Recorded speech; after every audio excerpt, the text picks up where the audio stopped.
ಚೆನ್ನಾಗಿ ಗಮನಿಸಿರಿ. ಇವತ್ತಿನ ದೇವರ ಸಂದೇಶ, ದೇವರು ನಮಗೆ ಕೊಟ್ಟಂತ ಬೆಳಕೆಂಬಂತ ಅಭಿಷೇಕವನ್ನು ನಾವು ಕಳೆದುಕೊಳ್ಳದೆ ಎಚ್ಚರವಾಗಿರಬೇಕೆಂಬುದನ್ನು ಎರಡನೇ ಭಾಗವಾಗಿ ಕರ್ತನೆ ಇವತ್ತು ನಮ್ಮೊಟ್ಟಿಗೆ ಮಾತನಾಡಲು ದೇವರು ಶಕ್ತರು. ಹಲ್ಲೆಲೂಯಾ. ಇವತ್ತಿನ ಸಂದೇಶದ ಪೀಠಿಕೆ, ಬೆಳಕು ಎಂಬಂತ ಅಭಿಷೇಕವನ್ನು ನಾವು ಕಳೆದುಕೊಳ್ಳದೆ ಎಚ್ಚರಿಕೆ ಉಳ್ಳವರಾಗಿ ಇರಬೇಕು. ಕಳೆದ ವಾರದಲ್ಲಿ ಇದೇ ವಾಕ್ಯವನ್ನು ಕುರಿತು ದೇವರು ನಾನಾ ಕಾರ್ಯವನ್ನು ನಮ್ಮೊಟ್ಟಿಗೆ ಮಾತನಾಡಿ ನಮ್ಮನ್ನು ಎಚ್ಚರಿಸಿದರು. ನಿನ್ನಲ್ಲಿರುವಂತಹ ಬೆಳಕು ಕತ್ತಲೆಯಾಗದಂತೆ எச்சரிக்கையாகிரு. உனக்குள்ள கொடுக்கப்பட்டிருக்கிற வெளிச்சம் என்ற அபிஷேகத்தை இழந்து போகாதபடி ಎಚ್ಚರಿಕೆಯಾಗಿರು. ಹಲ್ಲೆಲೂಯಾ.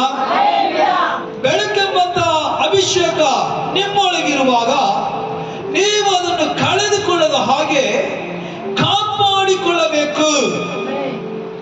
ಹಲ್ಲೆಲೂಯಾ.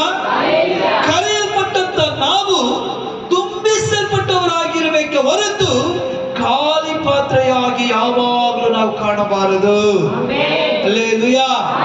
அழைக்கப்பட்ட நாம், தேவனால் தெரிந்து கொள்ளப்பட்ட நாம், தேவனால் அபிஷேகம் செய்யப்பட்ட நாம், தேவன் பெயர் சொல்லி அழைத்த நாம் காலி பாத்திரமா எப்பொழுதும் காத்தாடியை போல இருக்கக்கூடாது.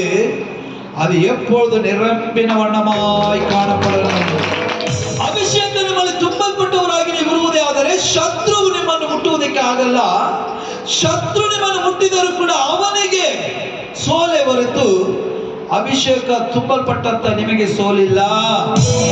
ಹಲ್ಲೆಲೂಯಾ. ನಿಮ್ಮನ್ನು ಮುಟ್ಟುವುದಕ್ಕೆ ಬಂದಂತವನು ತಾನು ತೋಡಿದ ಕುಳಿಯಲ್ಲಿ ಹಳ್ಳದಲ್ಲಿ ತಾನೇ ಬಿಡುತ್ತಾನೆ ಹೊರತು ನಿಮ್ಮನ್ನು ತಳ್ಳುವುದಕ್ಕೆ ಸಾಧ್ಯ ಇಲ್ಲ. ಖಾಲಿಯಾಗಿರುವಂತ ಪಾತ್ರೆಯಾದ್ರೆ ಅಭಿಷೇಕವಿಲ್ಲದೆ, ಪವಿತ್ರಾತ್ಮನ ಅಭಿಷೇಕವಿಲ್ಲದೆ, ಪವಿತ್ರಾತ್ಮನ ಪ್ರಸನ್ನತೆ ಇಲ್ಲದೆ ನೀವು ಜೀವಿಸುವುದೇ ಆದರೆ ಸೈತಾನನ ಒಂದೇ ಒಂದು ಬೆರಳಲ್ಲಿ ನಿಮ್ಮನ್ನ ಎತ್ತಿ ಬಿಸಾಡ್ಬಿಟ್ಟು ಹೋಗ್ತಾ ಇರ್ತಾನೆ. ಹಲ್ಲೆಲೂಯಾ. ಮತ್ತೇಯ ಬರೆದ ಸುವಾರ್ತೆ 4ನೇ ಅಧ್ಯಾಯದಲ್ಲಿ ನೋಡುವಾಗ ಯೇಸು ಸ್ವಾಮಿ 40 ದಿನ ಉಪವಾಸವಾಗಿದ್ದು ಪವಿತ್ರಾತ್ಮ ಪ್ರೇರಿತರಾಗಿ ಅವರು ಅರಣ್ಯದಲ್ಲಿ ನಡೆಸಲ್ಪಡುವಾಗ ಅವರೊಳಗೆ ದೇವರ ವಾಕ್ಯವು ತುಂಬಲ್ಪಟ್ಟ ಕಾರಣ ಸೈತಾನನು ಬಂದು ಯೇಸುವನ್ನು ಶೋಧಿಸುವಾಗ, ಹಲ್ಲೆಲೂಯಾ, ಸೈತಾನನಿಂದ ಯೇಸುವನ್ನು ಏನೂ ಮಾಡುವುದಕ್ಕೆ ಆಗಿಲ್ಲ. ಸೈತಾನನೇ ನಾಚಿಕೆ ಪಟ್ಟು ಯೇಸುವಿನಿಂದ ದೂರ ಹೋದ.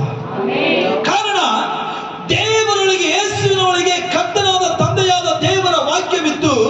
ಅದೇ ರೀತಿಯಲ್ಲಿ ಪವಿತ್ರಾತ್ಮ ಭರಿತರಾಗಿ ಅವರು ಪವಿತ್ರ ಆತ್ಮವನ್ನು ಹೊಂದಿದ ಕಾರಣ ಸೈತಾನನಿಂದ ಯೇಸುವನ್ನು ಏನೂ ಕೂಡ ಮಾಡುವುದಕ್ಕೆ ಆಗದೆ ಸೈತಾನನೇ ನಾಚಿಕೆಗೆಟ್ಟು ಹೋದ. ಹಲ್ಲೆಲೂಯಾ.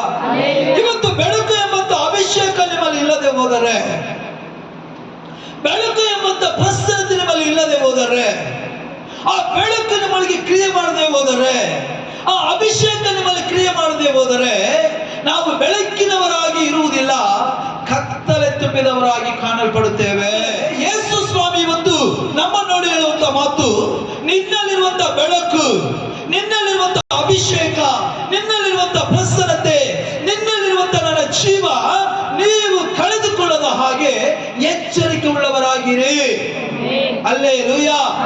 ಯಾವಾಗ ಬೆಳಕು ಕತ್ತಲೆಯಾಗುತ್ತೆ, ಯಾವಾಗ ಅಭಿಷೇಕ ಕಳೆದುಕೊಳ್ಳುತ್ತೇವೆ ಎಂಬುದಾಗಿ ನೋಡುವಾಗ, ಪಾಪವು ನಮ್ಮನ್ನು ಆಳ್ವಿಕೆ ಮಾಡುವಾಗ, ಪಾಪ ನಮ್ಮ ಹೃದಯದಲ್ಲಿ ಬರುವಾಗ, ಪಾಪದ ಆಲೋಚನೆ ನಮ್ಮಲ್ಲಿ ಬರುವಾಗ, ಲೋಕವನ್ನು ನಾವು ತಿರುಗಿ ನೋಡುವಾಗ, ಲೋಕದ ಆಸೆಗೆ, ಲೋಕದ ಆಕಾಂಕ್ಷೆಗೆ, ಲೋಕದ ಕಾರ್ಯಕ್ಕೆ ನಮ್ಮನ್ನು ಒಪ್ಪಿಸಿಕೊಡುವಾಗ, ಪಾಪವೆಂಬುದು ಸಂಪೂರ್ಣವಾಗಿ ನಮ್ಮ ಹೃದಯದಲ್ಲಿ ಬಂದಾಗ ನಮ್ಮಲ್ಲಿರುವಂತಹ ಬೆಳಕು ಎಂಬಂತ ಅಭಿಷೇಕ ಹೊರಗಡೆ ಹೋಗಿ ಕತ್ತಲೆ ಎಂಬಂತ ಪಾಪ ನಮ್ಮಲ್ಲಿ ಒಳಗಡೆ ಬಂದಾಗ ನಮ್ಮನ್ನು ಶಾಪವು ಆಳ್ವಿಕೆ ಮಾಡುತ್ತದೆ. ಯೆಶಾಯನ ಪ್ರವಾದನ ಗ್ರಂಥ 59ನೇ ಅಧ್ಯಾಯದಲ್ಲಿ ದೇವರ ವಾಕ್ಯ ಹೀಗೆ ಹೇಳ್ತಾ ಇದೆ, ನಿನ್ನ ಪಾಪವು ನನಗೆ ಅಡ್ಡಗೋಡೆಯಾಗಿರುವ ಕಾರಣ ನೀನು ಮಾಡುವಂತ ಪ್ರಾರ್ಥನೆ ನನ್ನ ಕಿವಿ ಕೇಳಿಸ್ತಾ ಇಲ್ಲ. ಹಲ್ಲೆಲೂಯಾ. ನಾನು ರಕ್ಷಿಸಲಾರದಂತ ನನ್ನ ಕೈ ಮೋಟುಗೈಯೂ ಅಲ್ಲ, ನಿನ್ನ ಪ್ರಾರ್ಥನೆ ಕೇಳದ ಹಾಗೆ ನನ್ನ ಕಿವಿಯು ಕಿವುಡು ಅಲ್ಲ. ಆದರೆ ನೀನು ಮಾಡುವಂತ ಪಾಪ ಇದೆಯಲ್ಲ, ಆ ಪಾಪವು ನಿನ್ನನ್ನು ನಾನು ನೋಡದ ಹಾಗೆ, ಆ ಪಾಪವು ನಿನ್ನ ಪ್ರಾರ್ಥನೆಯನ್ನು ನಾನು ಕೇಳದ ಹಾಗೆ ಮಧ್ಯ ಗೋಡೆಯಾಗಿ ನಿಂತಿದೆ. ಹಲ್ಲೆಲೂಯಾ. ಪಾಪ ಬಂತು, ದೇವರಿಗೂ ನಮಗಿದ್ದಂತ ಐಕ್ಯತೆಯನ್ನು ಬೇರ್ಪಡಿಸಿತು. ಯೇಸು ಸ್ವಾಮಿ ಹೇಳುವಂತ ಮಾತನ್ನು ಗಮನಿಸಿರಿ. ನಿಮ್ಮಲ್ಲಿರುವಂತ ಬೆಳಕು ಕತ್ತಲೆಯಾಗದಂತೆ ನೀವು ಎಚ್ಚರಿಕೆ ಉಳ್ಳವರಾಗಿರಬೇಕು. ಪಾಪ ನಮ್ಮಲ್ಲಿ ಬರದ ಹಾಗೆ ನಾವು ಎಚ್ಚರಿಕೆ ಉಳ್ಳವರಾಗಿರಬೇಕು. ನಮ್ಮಲ್ಲಿ ಉರಿಯುತ್ತಿರುವಂತ ಬೆಂಕಿ ಎಂಬಂತ, ಬೆಳಕು ಎಂಬಂತ ಅಭಿಷೇಕ ನಮ್ಮನ್ನು ಬಿಟ್ಟು ದೂರ ಹೋಗದೆ ನಾವು ಸ್ಥಿರವಾಗಿ ಕಾದುಕೊಳ್ಳಬೇಕಾದರೆ ನಾವು ಪಾಪದಲ್ಲಿ ಮುಳುಗುವವರಾಗಿರಬಾರದು, ಪರಿಶುದ್ಧವಾದ ಜೀವನವನ್ನು ಜೀವಿಸುವವರಾಗಿರಬೇಕು. Hallelujah, hallelujah. ಸಿಂಸೋನನ ನೋಡ್ರಿ, ಸಿಂಸೋನನ ಆ ಒಂದು ಅಭಿಷೇಕ ತಿಳಿಲೆಯ ಮಧ್ಯದಲ್ಲಿ ಅವಳ ಮನೆಯಲ್ಲಿ ಮಲಗಿರುವಾಗ ದೇವರ ಅಭಿಷೇಕ ಅವನನ್ನು ಬಿಟ್ಟು ದೂರ ಹೋಯಿತು. ಇಲ್ಲ ಅಂದ್ರೆ ಸಾಧಾರಣವಾಗಿ ಸಿಂಸೋನನು ಒಂದು ಕತ್ತೆಯ ದವಡೆಯಿಂದ 1000 ಜನರನ್ನು ಕೊಂದಂತ ಬಲ ದೇವರ ಆತ್ಮನು ಸಿಂಸೋನನಿಗೆ ಕೊಟ್ಟಿದ್ದರು. ಆದರೆ ದೇವರ ಅಭಿಷೇಕವನ್ನು ಹೊಂದಿದಂತ ಸಿಂಸೋನನು ಕತ್ತೆಯ ದವಡೆಯಿಂದ 1000 ಜನರನ್ನು ಕೊಂದವನು. ಹಲ್ಲೆಲೂಯಾ. 1000 ಜನರನ್ನು ಕೊಂದಂತ ಸಿಂಸೋನನ ಬಲವೋ ಪರಾಕ್ರಮವೋ ಅಲ್ಲ, ಅವನ ಮೇಲೆ ಇದ್ದಂತ ಪವಿತ್ರಾತ್ಮನ ಬಲ, ಅವನ ಮೇಲೆ ಇದ್ದಂತ ಪವಿತ್ರಾತ್ಮನ ಶಕ್ತಿ, ಅವನ ಮೇಲೆ ಇದ್ದಂತ ಪವಿತ್ರಾತ್ಮನ ಅಭಿಷೇಕ ಒಬ್ಬನು 1000 ಜನರನ್ನು ಕೊಳ್ಳುವ ಹಾಗೆ ಕರ್ತನು ಅವನಲ್ಲಿ ಕ್ರಿಯೆ ಮಾಡಿದನು. ಹಲ್ಲೆಲೂಯಾ. ಅಂತ ಬಲಗೊಂಡಂತ ಸಿಂಸೋನನು ಪಾಪದಲ್ಲಿ ಬಿದ್ದಿರುವಾಗ ದೇವರಾತ್ಮನು ಅವನೊಳಗಿದ್ದಂತ ಬೆಳಕನ್ನು ತೆಗೆದುಬಿಟ್ರು, ಅವನಲ್ಲಿದ್ದಂತ ಅಭಿಷೇಕವನ್ನು ತೆಗೆದುಬಿಟ್ರು, ಅವನಲ್ಲಿರುವಂತಹ ಶಕ್ತಿಯನ್ನ ಬಲವನ್ನು ತೆಗೆದುಬಿಟ್ರು. ಈಗ ನೋಡ್ರಿ, 1000 ಜನ ಕೊಂದಂತ ಸಿಂಸೋನ ಈಗ ಎಲ್ಲಿದ್ದಾನೆ?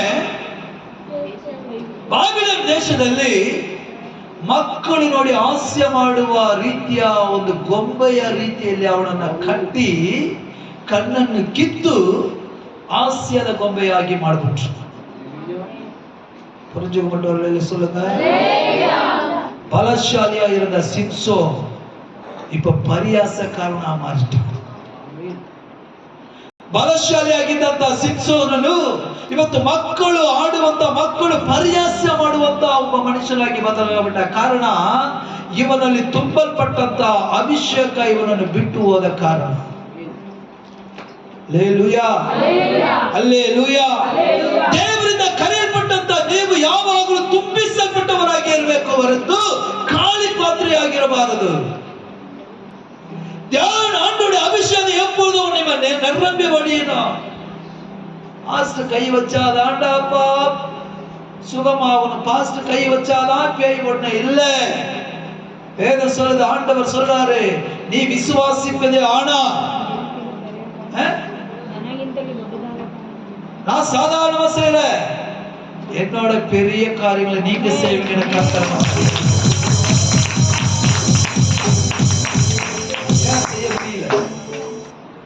ಯಾಕೆ ಮಾಡೋದಕ್ಕೆ ಆಗ್ತಾ ಇಲ್ಲ? ಯಾಕೆ ನಾವು ಮಾಡಕ್ ಆಗ್ತಾ ಇಲ್ಲ? ಯಾಕೆ?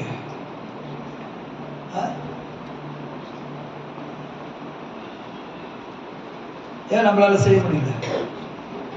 ஏன் நீங்க ஜெபம் பண்ணி விடுதலை பெற முடியல? ஏன் நீங்க கை வச்சு ஜெபம் பண்ணி விடுதலை ஆக மாட்டேங்க? ஏன் நம்ம கை வச்சு ஜெபம் பண்ணி விடுதலை ஆகுறதுன்னு நம்ம நினைக்கிறோம்? ஏன் ஆக மாட்டேனது? ஏன் ஆகுறது? ಯಾಕೆ ಆಗಲ್ಲ? ಯಾಕೆ? ಸರಿಯಾದ ಅಭಿಷೇಕ ಇನ್ನೂ ನಮ್ಮೊಳಗೆ ತುಂಬಲ್ಪಟ್ಟಿಲ್ಲ. Hallelujah, hallelujah. ಒಂದು ದಿನ ಯೇಸುವನ್ನು ನೋಡಿ ಅವರು ಯಾರೋ ನನಗೆ ಗೊತ್ತಿಲ್ಲ ಎಂಬಂತ ಹೇಳಿದಂತ ಪೇತ್ರನು ಅವನು ಬರುವುದನ್ನು ಲಕ್ಷಾಂತರ ಜನ ಕಾಯ್ತಾ ಇದ್ರಂತೆ. ಪೇತ್ರನನ್ನು ಮುಟ್ಟುವುದು ಬೇಡ, ಅವನ ನೆರಳು ಬಿದ್ದರೆ ಸಾಕು ನಾನು ಸುಖ ಹೊಂತೇನೆ ಎಂಬುದು. ದೇವರು ಕೊಟ್ಟ ಕೊಟ್ಟಂತ ಆಶೀರ್ವಾದದಲ್ಲಿ ಸುಖವಾಗಿ ಜೀವಿಸುವವರಾಗಿರ್ಬೇಕು. ನೀವು ನೋಡಿ, ದಾವೀದನು ಒಂದು ಮಾತು ಹೇಳ್ತಾ ಅದನ್ನು ಹೇಳಿ ನಾನು ಮುಗಿಸ್ತೇನೆ. ಓದಪ್ಪ ವಾಕ್ಯನ. ಕೀರ್ತನೆ 18:28. ದೀನರನ್ನು ಉದ್ಧರಿಸುವವನು ಹಮ್ಮಿನ ಕಣ್ಣುಳ್ಳವರನ್ನು ತಗ್ಗಿಸಿ ಬಿಡುವವನು. ಹಮ್ಮಿನ ಅಥವಾ ಹೆಮ್ಮೆಯ ಕಣ್ಣುಳ್ಳವರನ್ನು ತಗ್ಗಿಸಿ ಬಿಡುವವನು ನೀನಲ್ಲವೋ. ನೀನೇ ನನ್ನ ದೀಪವನ್ನು ಹೊತ್ತಿಸುವವನು. ನೀನೇ ನನ್ನ ಜೀವನದ ಕುಟುಂಬದ ದೀಪವನ್ನು ಹಚ್ಚುವವನು. ನನ್ನ ದೇವರಾದ ಯೆಹೋವನು. ನನ್ನ ದೇವರಾದ ಯೆಹೋವನು ನನಗೆ ಬೆಳಕನ್ನು ಕೊಟ್ಟು. ನನಗೆ ಬೆಳಕನ್ನು ಕೊಟ್ಟು ಕತ್ತಲನ್ನು ನೀಗಿಸುವವನು. ಆಮೆನ್. ಹಲ್ಲೆಲೂಯಾ. ಯೇಸು ಸ್ವಾಮಿ ನಮಗೆ ಬೆಳಕನ್ನು ಕೊಡುವಂತಹ ದೇವರು. ಯೇಸು ಸ್ವಾಮಿ ನಮ್ಮೊಳಗೆ ಬರುವಾಗ, ನಮ್ಮ ಕುಟುಂಬದಲ್ಲಿ ಬರುವಾಗ, ನಮ್ಮ ಹೃದಯದಲ್ಲಿ ಬರುವಾಗ ನಮ್ಮಲ್ಲಿರುವಂತಹ ಕತ್ತಲೆ ನೀಗಿಸಿ ಅದು ಬೆಳಕಾಗಿ ಉರಿಸುವಂತ